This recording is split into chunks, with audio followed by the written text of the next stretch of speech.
Welcome. Welcome to the Living in Utah live question and answer session, Thursday evening, 8 p.m. Mountain Time. Try to make it every Thursday at the same time. And it's an open forum. You're welcome to ask whatever questions you would like, whether you want to talk about the state of Utah, real estate, investing in the state of Utah, or maybe you want to talk about the United States if you are joining us from another country. Couple of topics in the news today to go over with you. Tonight, we are supposed to, in northern Utah and southern Utah, we're supposed to get a storm coming across. We are getting all that moisture from California that right now, I believe the state of California has declared a state of emergency in a few areas. I guess it's quite a bit of moisture. It's coming through tonight. It's actually here right now. Right now, it's in the form of rain in northern Utah. As the temperatures get colder tonight, it's supposed to be turning over to snow approximately in a couple of hours. About 11 o'clock, I think, is what the weather person was saying on the TV. So, be great for the ski resorts, great for our water condition. We have had, when we look at the water levels, we are way ahead of the moisture that we got last year. And I believe I saw a statement. We have already received the amount of rainfall equivalent to what we received by the end of February of 2022. So we're about 2 months ahead, or 2 months. So if we need it. We need the water. We need the moisture. It's a welcome sight. So yes, 100%. If you have any questions, just shout them out. I got a couple things going on in Utah news. So microchips problem. There's a problem. We haven't been able to get microchips. Guess what state now produces microchips? Yes, you got it. Right here in the state of Utah. Texas Instruments. And it's probably just my lack of knowledge about Texas Instruments, but they've been around a long time. I remember them years ago building calculators, and I'm sure they build many more items than calculators, but that's all I really remember them for. We had a plant here called Micron Technologies. You're probably familiar with Micron Technologies. I've driven by the Micron plant many times, and I don't know if it was abandoned or they were still producing. I know they used to do like the zip drives and different computer parts, but I'm not too sure on the history of Micron, because up north in the Ogden area, they had some development also, and I remember that shut down years ago. So this particular facility in Lehigh, I'm not too sure what the history is, but Texas Instruments bought the facility back in 2021, and they say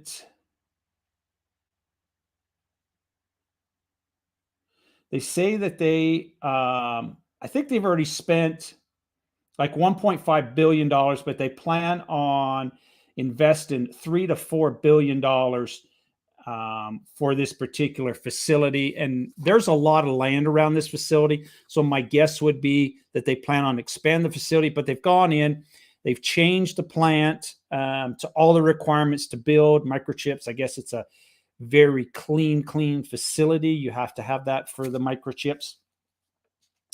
But they bought it back in 2001, have done the renovations, and now they are open for business to produce microchips. Now, what they go in, I'm not too sure, but I'm quite excited about that on two fronts. Number one, it's here in the state of Utah, brings jobs to the state of Utah, cutting edge jobs. A lot of people complain sometimes, there's in some states or areas, the jobs are like maybe with the coal mines or some technology that is going away or potentially could be going away. So we're in the microchip business. So that's great, I think, for the state of Utah, one of the cutting edge necessities. That's all you've heard about on the news over the last few years, couple years through COVID, is we have a shortage of microchips because they use them in everything. But we have a facility here now in Utah producing microchips. They have no idea how many chips they can produce a day, or if it will even put in.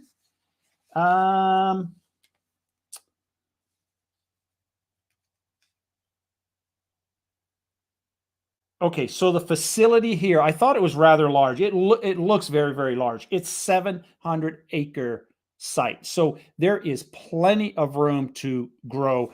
They've got this huge entrance going in. A lot of land out there. So my assumption would be is as the need for microchips grows, they may look at expanding their building to produce more chips. So great for the state of Utah, great for job growth, and great also. I'm a big fan of it. As many people know, I'm a big fan of producing items back in the United States instead of relying on foreign countries. We see what's happened with Russia. Europe became so dependent on Russian oil, Russian gas. Right now, it is, they've cut the supply. There's countries in Europe that are in bad trouble. And I've got a friend in England that was telling me that his gas bill, natural gas, to heat his house like I do. That's what my house is heated with natural gas. And my bill's probably in the winter months, probably $150, maybe more than that, maybe up to maybe $200, but not over that. And actually, I'm not too sure on what the exact bill is. My wife actually pays the bills. So, but his bill is 33 pounds per day, Great British pound, which is equivalent to roughly, with the exchange rate, about $40. That's per day he pays right now because of the Russian problem. England has had, he tells me England has had a very similar time, gone through a time here at where they've cut a lot of their own production for the environment. So they have been importing a lot of items, and gas was one of the items they've imported. Very expensive now with what's going on in Russia. $40 a day. That's $1,200 per month to heat his house. And his house is, if I had to guess, it's what they call it a bungalow. More, we would call it in the state of Utah more like a rambler ranch type home. No basement, just one level. And I would say it's probably 12 to 1,300 square foot, but he's paying $1,200 a month on the gas bill. And that's not normal. It's because of what is going on right now in Europe. So gives you an idea.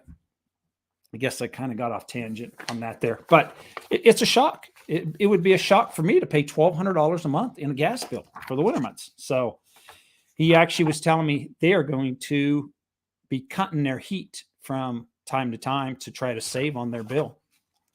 So, yeah. Other news. So if you're an aviation fan, I'm a big aviation fan. So this was great news to me. We have one of the, and I know some people will probably say, oh, you're biased because you're from Utah, but I think it's one of the best museums in the United States. I've been to a lot of aerospace museums. I'm an aerospace fan, love the airplanes, and I've been to Wright-Patterson Air Force Base, to one of the largest military museums that we have. The Hill Museum isn't as nice as the one in Ohio, but this is pretty darn good. This is a nice museum. They are now adding the U-2 spy plane to the planes on display. They picked up a U-2 spy plane. Lots and lots of history. It's called the U-2, the TR-1. It's called the Dragon Lady. It is, if you're not familiar with the airplane, I'm very, very familiar with the airplane. one of the bases we were stationed at in England, RAF Alconbury, they had at the time the U-2 TR-1 spy plane. And that was back in the 80s when that was the technology to spy on foreign countries. So this particular plane, it's got very long wings. The pilots wear astronaut suits, fully pressurized, the whole 9 yards, because when it takes off, they go on to the edge of space, and that's where they fly. Was a popular airplane, I think, back in about the 60s when was it Gary Powell, the pilot that got shot down over Russia, so made national news. I think that's back in about the 1960s. But very a plane that's been around for many years. Just a few years ago, I heard that they were still flying the U-2. There's some bases that still have the U-2 spy plane. But we've got one here at Hill Air Force Base. So when this museum gets done, probably 3 of the greatest spy planes to ever be produced by the U.S. military will be here at Hill Air Force Base. They've got the SR-71 out there now. Another phenomenal airplane. The F-117, they picked up an F-117 stealth fighter, which I believe they are redoing right now. And they've got the U-2 plane. So we will have all 3 planes here at the, actually the article does say they just, at the end of 2022, they just finished the F-117 Nighthawk. So I'm assuming that's on display. It's a great museum. If you ever get a chance, go up to the museum. It's located right there at Hill Air Force Base. It's got its own entrance, so you don't have to get into the base to have access to it. I think best of all, it's free of charge. Literally free of charge. It's free to park. It's free to go in. When you go in, they do take donations if you want to. They have 2 hangars. Lots of great stuff going on. They have a gift shop, but it's totally free. Great entertainment. And some great airplanes. It would probably be, the list would be shorter to list the airplanes that they do not have their hands on. And that's probably some of the latest fighter planes, like the F-22, the F-35. I mean, they've got everything from Navy planes to Air Force planes on display. So I can't think of an airplane they don't have on display. So great time here at Hill Air Force Base. U-2 spy plane. Lots and lots of history. Hopefully, maybe they'll do like a class on that to teach some people on the history on that thing. So, I mean, I had the unbelievable pleasure. So when they take off, when that plane takes off, because the wings are so long, they have these little wheels that to stabilize the wings, and it takes off and the wheels drop off. So when the pilots land, they don't have the wheels anymore on the wings. So if you teeter-totter, it's like a big glider. You know, you could crash the wings into the ground and disaster. So when they come down, not too sure what vehicles they use now, but back in the 80s, they used to use the Mustang, Ford Mustangs with a 5.0 engine at the time that came out. Same things that a lot of the highway patrol used. So they would sit at the taxiways and they would build up speed. And as that plane landed, they would chase the plane down the runway to give the pilot guidance to where he had to go so that they could land that plane safely. I'm sure there's plenty of YouTube videos showing that exact same procedure. It's the only airplane I know of that that is performed. So yeah. If you ever get the chance to see that's remarkable. So yes, the way that they had to do that. So any questions this evening? Quiet evening. Did everybody have a great New Year's? The year last year went very, very fast. Very, very fast. I'm sure 2023 will go very fast also. Yes. And if you are outside of the state of Utah and you're a winter sports person, we have some great snow this year. Great snow, fresh powder, almost weekly. We have had like weekly snowfall at the resorts. So yeah, great time to visit the state of Utah. Idaho is also getting a fair amount. Great snowmobile area. Yeah, as a matter of fact, rally car driver Ken Block lives in the state of Utah. I think he lives in some other areas. And he just passed away this week on a snowmobile accident. I guess some kind of accident, and the snowmobile came down on top of him and killed him. So, yeah, it was sad to see. Great New Year. How was yours? Well, my New Year, and that's the next question right there, was Pasadena. My New Year was great, was fantastic. Could have been a little bit nicer. I went out to the Rose Bowl. I support the Utah Utes. I also support Utah State in the football, and so few friends, we went out to the Rose Bowl, and great atmosphere, great time. We had a great time. Unfortunately, the team did not play that well. In my opinion, we lost the game, but we still had a great time. Great time. Loved it. Fantastic time. So yeah, it's definitely a New Year's to remember. Would have been even better if they would have won the game. But yeah, great time. Great time. So that's my little winter vacation. No, I'm actually going on vacation here in February too. So I always go. I that's the one thing in Utah I do miss in the winter months. I'm a winter sports person, but I do miss my golfing. So it's golfing time here in February.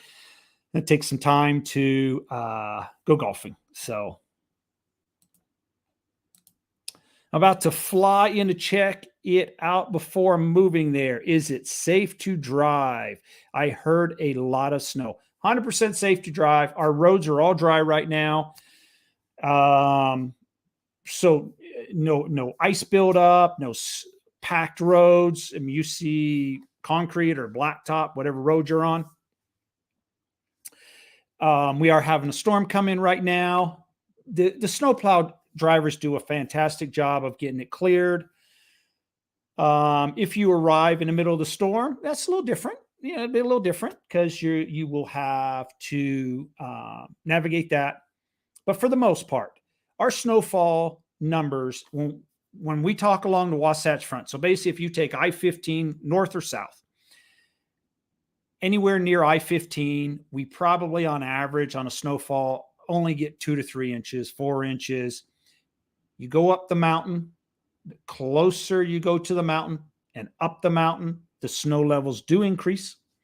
Now, when you're talking about our resort areas, Park City, Deer Valley, yes, snow totals are larger. So it really depends on where you're traveling. But for the most part, yeah, unless you're here when it is actively snowing, the snowplows get out. And if the sun comes out, so snowplows come out, push the snow, you're left with, you can't remove all the snow in a sense. You get pieces here and there. Sun, if the sun does shine, if we have a clear day and the sun shines, usually throughout the day, any remaining snow that's on the roads will melt. The water will melt. If it's a really cold day, overcast day, and the water stays, and overnight it can freeze on the road. So be careful in the mornings if it does freeze overnight, if the temperatures drop below 32 degrees and we have moisture on the ground. That's the other thing. Be careful of the ice if that's the case.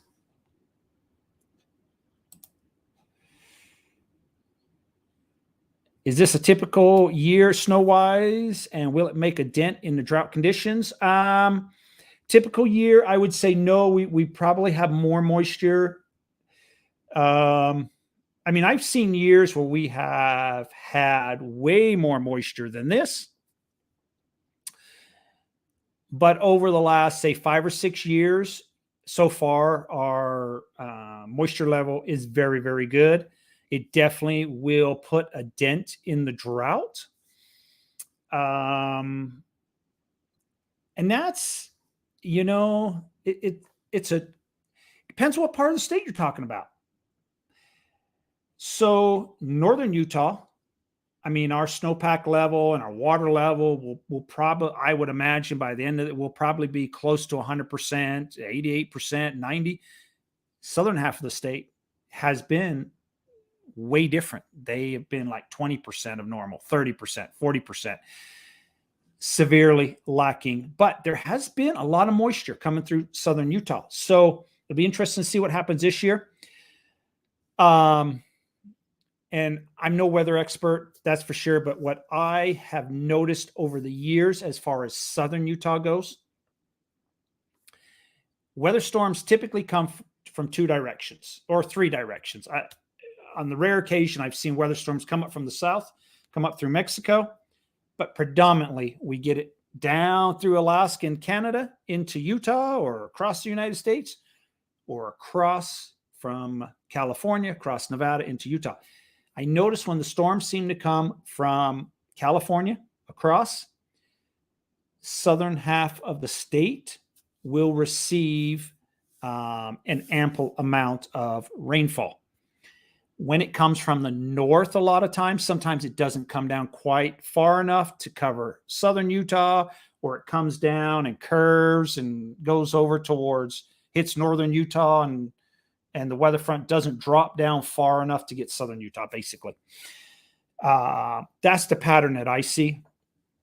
But when we do get the storms from California, and I do like the storms from California because I think it helps southern Utah, also helps northern Utah. We don't see as much snow in the valley areas along I-15 because the temperatures are normally warmer. When we get the snowfall from the Alaska, Canada, it brings that cold Arctic air down, and our snow totals along the valley floor are usually greater. But when it comes across California, it's great for the ski resorts because the temperature at the ski resorts is usually definitely cold enough to turn it into snow for our resorts. So I just moved to St. George mid-December, and I've been surprised how wet it's been. Yes, I don't know the exact numbers in St. George, but and I think a lot of that's to do with, once again, we've had quite a few weather storms from the California area across. So, but my guess, and I don't study the California weather by any means, but I've noticed a lot of storms in California this year. So, or through the winter period. So, and actually right now they're getting pounded in California. I think it's going to help California's situation with the wildfires and fill in their reservoirs, I would guess. So that's my guess. But yeah, depends where it comes from. So yeah, 100%. Okay. Any more questions this evening? How is St. George down there? How are you liking St. George? And is it nicer than where you left from? Of course, I don't know where you left from. I think one time I think you were out of the state of California, but I'm not 100% certain. So, but St. George is a booming area. I do worry though about St. George. I worry about, and this might be 20, 30, 40 generations to come. I really worry about St. George, Las Vegas, Phoenix, Tucson. As these cities are just growing and growing and growing, where's the water going to come from? So that's been my question, are we going to see in 30, 40 years time people moving further north because of the water situation? I'm not sure. But I do wonder, these cities, tremendous growth. St. George, Las Vegas, Phoenix, Tucson, and a lot of cities in between. Where's the water? Where's the water? That's my question. Love it. Definitely better than California. Okay. Good to hear. Well, hopefully the state of Utah is treating you well. So I think it's a great state. And as I say many times, um, I don't believe there is a perfect place for every person. So some people may not like the state of Utah, but in general, I think it's a great place. And I have the option. So in my time of my life right now, there's just me and the wife, and technically we could move anywhere we wanted to. So, but there is nowhere that I can think of that I would move to. I'm very happy here. So now that I'm here, stop the growth. There you go. Close the borders, build a wall. Let's build a wall. We can get some shipping containers and close it off. Yeah, the growth will continue. What you're going to notice with the St. George area, though, it's just going to fill in between St. George and Cedar City. That we're just going to have it's going to continue. I would imagine way before my time in northern Utah, you probably had Ogden, Salt Lake City, and Provo, and in between there was probably lots and lots of farmland and very few little residential, and it has all filled in. And I think between Cedar City and St. George, that will occur also. And also the area between, it's a little bit harder between St. George and Mesquite, because of the, all the rocks and everything like that going down through Arizona. But I see the growth, going north to south, and also east to west. So, but I do wonder, where's the water going to come from? So, at one point there, we used to get in northern Utah, we pretty much had an abundance of water.